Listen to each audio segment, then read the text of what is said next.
So, all right, go ahead. You want to pass it over to her? All right, like she said, Marley is from the National Forest Foundation. She's gonna be speaking about the Wood for Life program, which helps bring biomaterial off of mitigation projects to the reservations for firewood.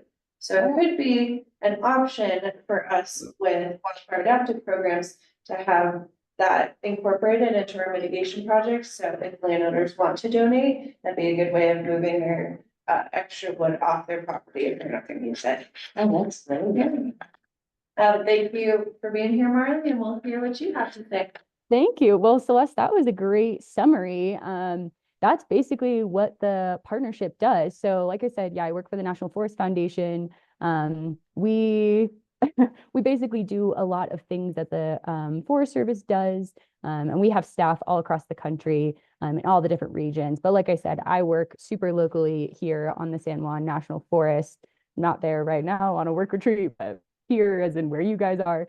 And the Wood for Life partnership, we call it a partnership because it's not just a program, it is a partnership that really is the collaboration of many different partners, including the San Juan National Forest, including NFF. Wildfire Adapted now is partnering with us, among many others, and especially the tribal partners that we work with, that especially include the Navajo Nation and the Ute Mountain Ute tribe are the tribes that we mostly work with right now. And this partnership was started because of challenges in accessing affordable fuel wood on the among those tribal communities. For example, in the Navajo Nation, a cord of firewood can be anywhere up to $500, which is, really high. And a lot of that is because of the challenges of transportation and access. Whereas here we have a lot closer access to the forest and therefore a lot closer access to lots of ponderosa pine wood, et cetera. So basically this partnership was started as a collaboration between all of these partners in order to kind of fill that need. And it is a win-win solution for all of us because it is an outlet for utilization, like important, valuable, ethical utilization, all this wood that's coming off of fire mitigation projects. In the past, we worked exclusively with the San Juan National Forest, especially in the Dolores Ranger District, so close to many of you, to get wood off of fire mitigation projects that are happening there. That's like forest thinning. It's really important work that's happening, and there really isn't a market for selling that much ponderosa pine wood anywhere in Southwest Colorado. And that's something that this partnership can bring. It's not set for sale, it's a donation to these tribal communities, but it's a win-win because NFF, we, through various funding sources, are paying for the transportation, which is obviously the big thing, like getting the wood from Dolores Ranger District or wherever down to those tribal communities. That's the huge cost there. And it benefits both parties. And the reason why I'm here today is because we are hoping to expand and sustain this partnership. Many communities are starting to rely on this access to that firewood. And like I was saying before, they do so much of the work for this partnership, all of the processing, they set up all the wood banks, they deliver it to, elders in their community and anyone else who's in need. They're contributing so an insane amount of time and effort and money into this partnership. And so our contribution is that transportation, the funding for that transportation piece. And we at NFF are currently working on a grant that would give us funding in order to transport more wood off of not just the San Juan National Forest. Part of it would be with the San Juan National Forest wood transportation, but also from private lands. So that's where you all come in. So basically, we're looking for opportunities where people have excess of logs and wood material that isn't really merchantable, or maybe the cost of transportation is just too much, or whatever it happens to be, that then you'd be willing to, or people in your neighborhoods would be interested and willing to donate it. We would come, our contractors who we contract out to would come pick it up and then transport it down to our tribal partners, to those wood banks. And it is could also be like a tax deductible write-off donation. So that could be a benefit to you, and also just means you could get rid of it off of your property or, you know, other people's properties in your community.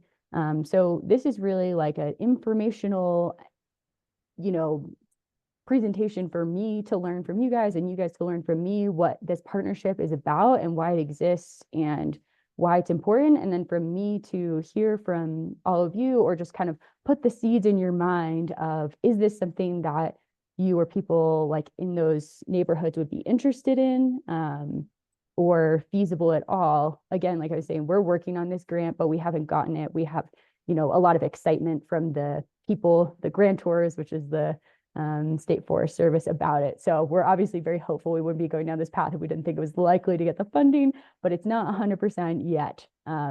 So this is basically just kind of informational and to gauge interest. And then this is something that we'd hopefully put into place for next field season. So like 2025, 2026. That was a lot of me talking.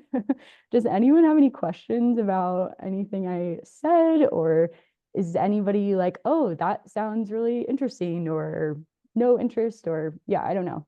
Curious on your guys' feedback. Okay, I usually have questions. You can hear me okay? Yes, I can. Oh, okay, good. Well, there's a lot of places around here in Montezuma County that are not wooded. Mhm. There aren't a lot of forests, you know, in private property, I don't think. We live in a wooded area, and Mhm. we removed a lot of wood to create defensible space. And you're interested in the logs, right? Yeah, we're interested in mostly like ponderosa. Yeah, mostly logs. I feel like, you know, scrub oak and that kind of stuff is, there's There some are, opportunities, but not as much. there is the ponderosa pine at higher elevations in this county, but I think you can find a lot more pinyon and juniper. Mm-hmm. And that's what we've had to clear off our properties, pinyon and juniper. Largely, juniper is the pinyon had a big die-off about 20 years ago. So, if you're looking for ponderosa pine, I don't think you'll find a lot on private property. There could be some, like, on Summit Ridge, for example. But, Okay. yeah, and in the eastern part of the county is a lot more, you know, dry land, like farming and that kind of thing. Yeah, So, for sure. yeah, not as much forest over there. So if you don't want juniper, I don't, if you just want, pine, I don't know if you'll find much. Marley, is there interest? I know we talked about maybe some of the pinyon juniper that Yeah, that's can burn pretty, I mean, it's not scrub oak, it definitely has more than that, but I don't know if that had been talked about or if there was pinyon any kind of juniper, interest. we're definitely interested in pinyon juniper as well. Yeah, I think we're looking for stuff that's large enough diameter that it makes sense to, you know, use as fuel wood. Like scrub oak, no, but pinyon juniper, I think, especially larger individuals. 4 inches Definitely or an something, option. 4 inches. 4 inches maybe. What Do do you you have a say? 4 inches, or is there a diameter that a minimum that you're looking for? I don't have like a minimum diameter in mind. Yeah, that's definitely something that we would need to kind of work through and figure out if we were to get this funding. So most of the Wood for Life to this point has come out on regular log trucks. So, you know, so that's why Ponderosa is preferred, because it, you know, it makes a good load. Yeah.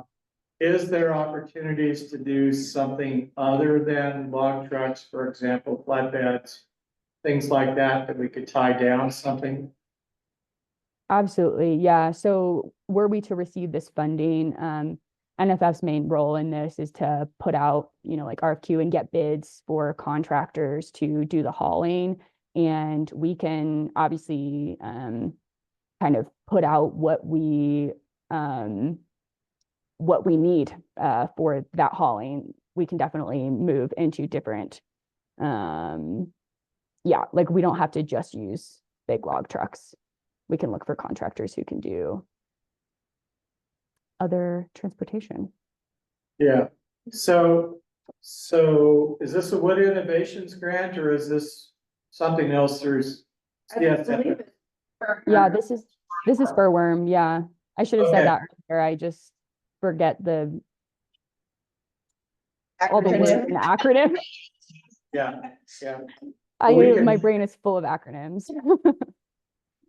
okay. So yeah, Wood Innovations is also going out with a request, Okay. but they're primarily looking at existing contractors and loggers and moving from, say, if they were taking logs up to Montrose, now moving them to someplace else, and the reservation would be part of that. Navajo Nation, the White Mesa and the Ute, Yeah. you know, that sort of thing. So there's in a sense, there's competition for this kind of wood, which is, but nobody wants to pay anything for it. So it's not, the only way that you're going to get it is to pay for the transport. So there's a fair amount of juniper, opinion in juniper, especially juniper, that's preferred by the Navajo Nation. So I think that would be something that, you know, I don't know what happens to it when it gets to the chapter houses or to the wood yards. Is it just picked up there by the locals or what? Yeah, so most chapter houses take different strategies kind of based on the needs of their community. So kind of a typical like system is that the contractors go drop off the wood, right? They have a facility to store it. And then most chapter houses hire staff either like seasonally or permanent staff, or sometimes they have volunteers or students come process that into firewood and then store that.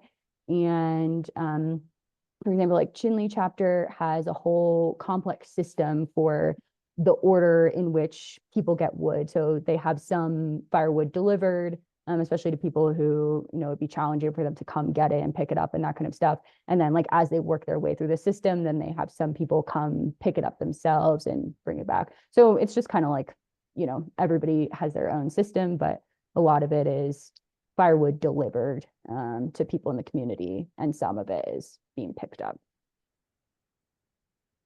But yeah, juniper would be great.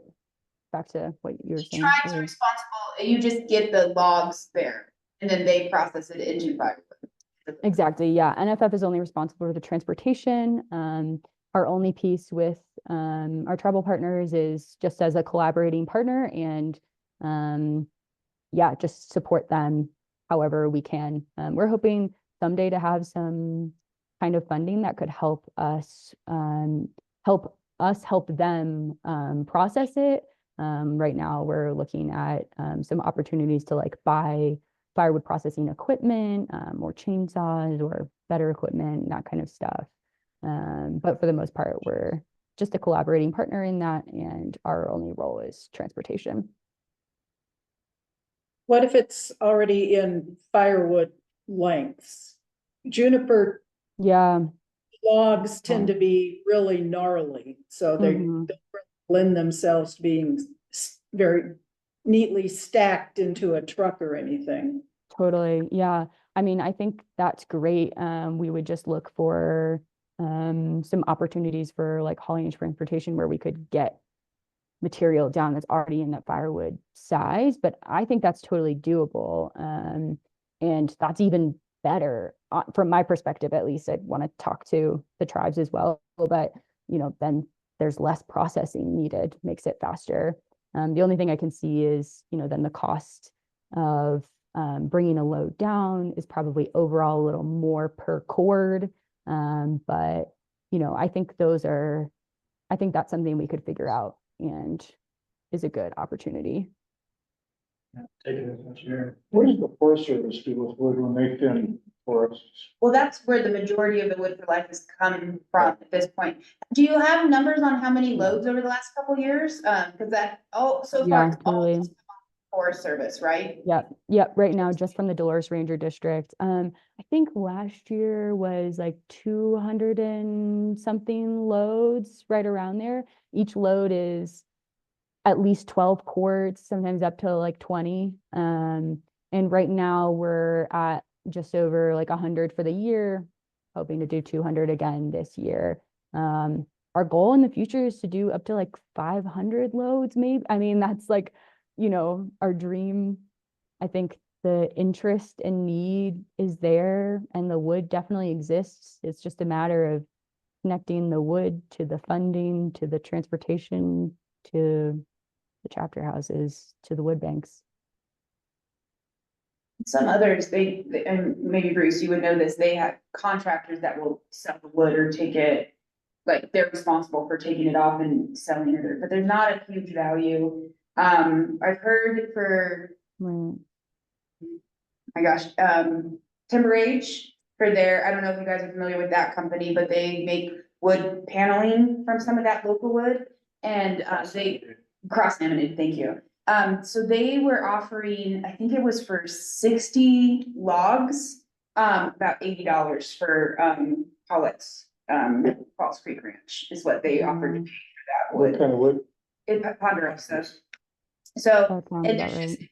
quite a lot of the people who do firewood too, if more than they could ever use. So there's not a huge value on the wood to sell it, I think, out of here. No. There's just so much of it. Well, yeah, No. the lumber market is pretty well evaporated, Yeah. except for ranch wood type stuff, some of our small sawmills. Mm. Manage that. Pretty much there, and the bark beetle outbreak up in the Dolores it moves so fast Mhm. that there's far more deadwood than there is greenwood that are interested in moving. So that's one of the reasons that, you know, Right. Ponderosa. That's a question I had about utilizing the pinion. As far as bark beetles, I run into most of our mitigation scopes of work that any active beetle or dwarf mistletoe infestation is hauled off the property, so it's not sitting and attracting more pests to the property. Would that be an issue if people are donating beetle infested or beetle kill pinion that's then gonna maybe sit on the reservations? No. No, Not unless it's green.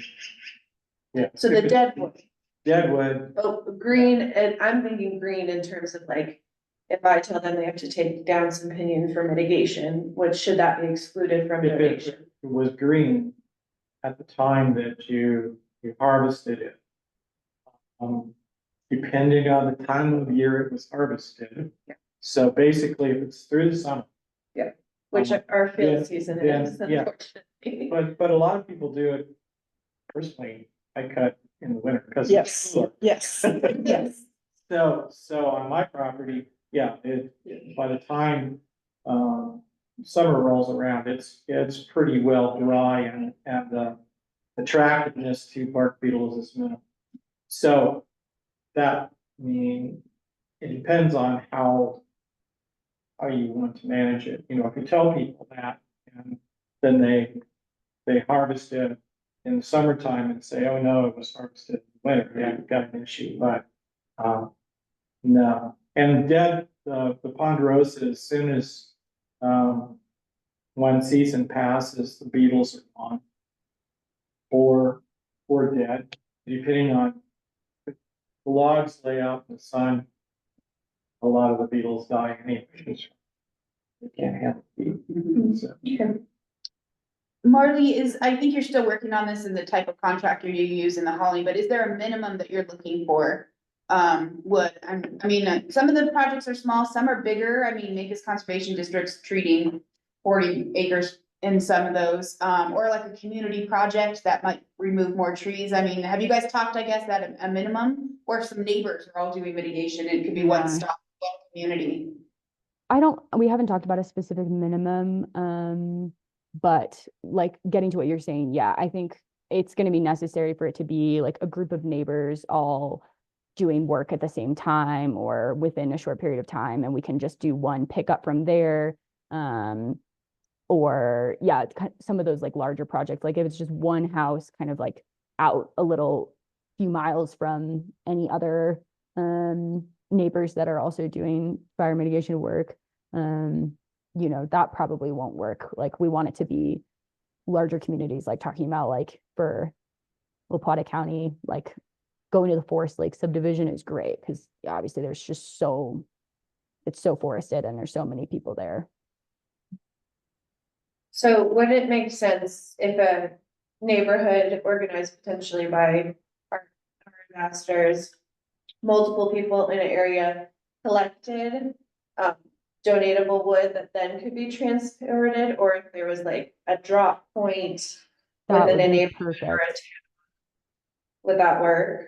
That would be amazing. That's definitely what I'm envisioning. Like, I mean, I don't know like the super intricate details of like how your neighborhood ambassadors program works, but yeah, if there's like an area, a neighborhood, and the kind of ambassador could talk to people there and kind of if there's enough interest in there, then we can select that as like a pickup location, and then there could be a drop off point that someone picks, or I can even go out and work with people and figure out where that would make the most sense. Talk to our contractors once we have done the whole getting contractors process, and then have like one drop off point and then like a certain date where then the contractor would come pick it up after that point when it has enough wood and then do a load or two or whatever. So you haven't actually worked up the contract yet, because you're still working on getting the No. grant. Right. I Okay. mean, we currently have we have several contracts for contractors hauling from the San Juan National Forest. But this would be our first, if we got the grant, then we would, we would do some more fine tuning of like exactly where we want the decks and that kind of stuff. And then we'd put out an RFQ and select bids, put contracts into place. Then Yeah, I would suggest that you, next year. on your RFQs, that you ask for at least one bid item set up as self-loading log trucks. You want some, those are the most flexible in terms of deck location, as well as being able to pick up partial loads. Right. So Totally.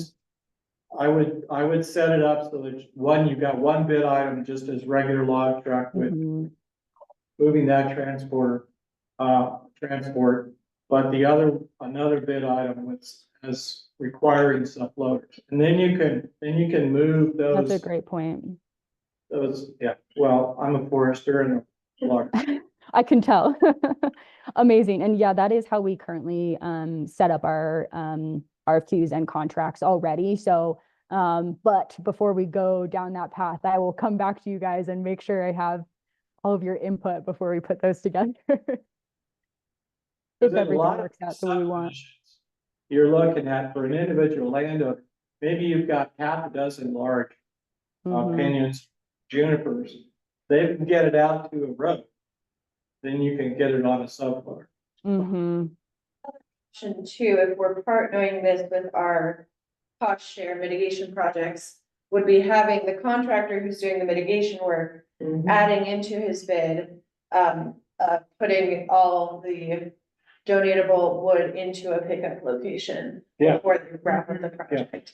And I think that would work well, considering right now they already have to deal with slash and they can't just leave logs all over the place. So if we could just. That's a great. I think it would work pretty well. Yeah, that would be. I love that. Yeah. Sweet. Everybody's contract.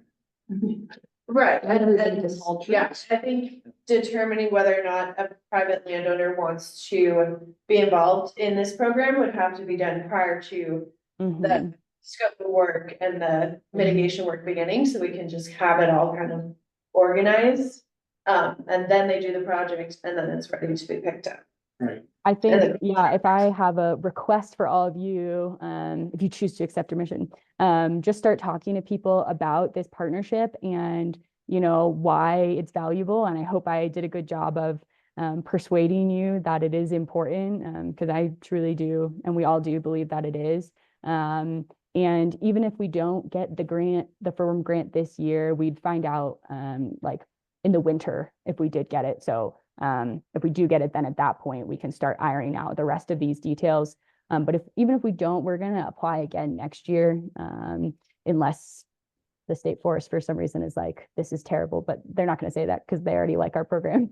We'll apply again the next year. So we're hoping to have this happen at some point regardless. So if you talk to people and kind of just put feelers out and start to just get the name of the partnership out there and the idea of it, that would be incredible. Could I offer a couple of observations from doing this kind of work in our neighborhood?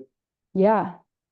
Okay, one is that when we take trees down, getting rid of logs is not a problem. Big Mm, problem is getting rid of all the slash, which is like Yeah. many times the volume of the logs and a lot harder to deal with. I got you. Yeah. Real problem for private landowners when they're trying to clear fencible space and that sort of thing. And when we do it in our neighborhood, there's plenty of people in the neighborhood happy to take the logs. Mhm. So I guess I kind of wonder Got it. about the scale of what you're trying to do. If you're trying to get a bunch of sort of small contributions, I don't know if it's going to be very effective or efficient, Mm, given those factors. And I might a good interject point. here. The majority of our ambassadors here today are in the PJ forest, Yeah, where we do have a bit more slash management and people are happy to take the firewood, which is great.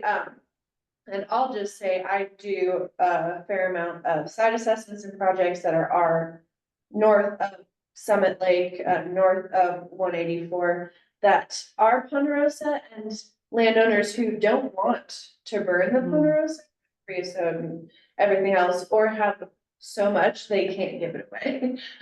So so I, maybe there will be. yes, so I think we may Yeah, we should have target to those areas. make some priority areas. Sweet. And make it an option for our, projects in PJ, but, definitely keeping in mind that we may not get the number that we need from those projects, Yeah, and that those landowners could maybe benefit from yeah. a the Ju- timber day or something Right. more tailored. Well, I did about a 5 acre project a few years ago and we already have wood all over. So I just called out to my neighbors, probably on next door or something, and said, free firewood, come get it. And I think I had 8 or 10 different neighbors come and take huge loads. So, Yeah. you know, just one big project would certainly, Is this juniper? both pinyon and Yeah, juniper. Juniper has a lot of slash. It's Well, a- I burned the slash. I didn't give You the burned- slash away. I gave We it- also don't want the slash. I- Nobody does. I burned the slash. I gave away cut firewood. And again, I think that's why this program might work best as an option that's given to landowners when they've decided to mitigate, so that they can decide, you know, oh, that sounds great, I'm gonna do that potentially for a tax write-off or just because they're interested in the program. Or, no, I'm not that interested, I think I could get my firewood away. to Or I make can it- use it myself. Or I'm gonna use it, Yeah. yeah, even if it's, Yeah, but some even people really like another their option. yeah, keep it. But I think I think there's a fair amount of projects that I've done where the individuals want to mitigate, but aren't overwhelmed by the amount of logs left that they can't use. So I think definitely targeting those people in those areas with this program could be helpful, or bigger Well, projects. I need to head out, but thank you so much for all of the insightful questions and input. And I promise you guys will keep you posted as our process continues, and hopefully we get this grant funding, fingers crossed, and then I'll come back to you guys and we'll iron out some more details with the projects Celeste is describing. So thank you all so much. I really appreciate it. Thank you, Marley.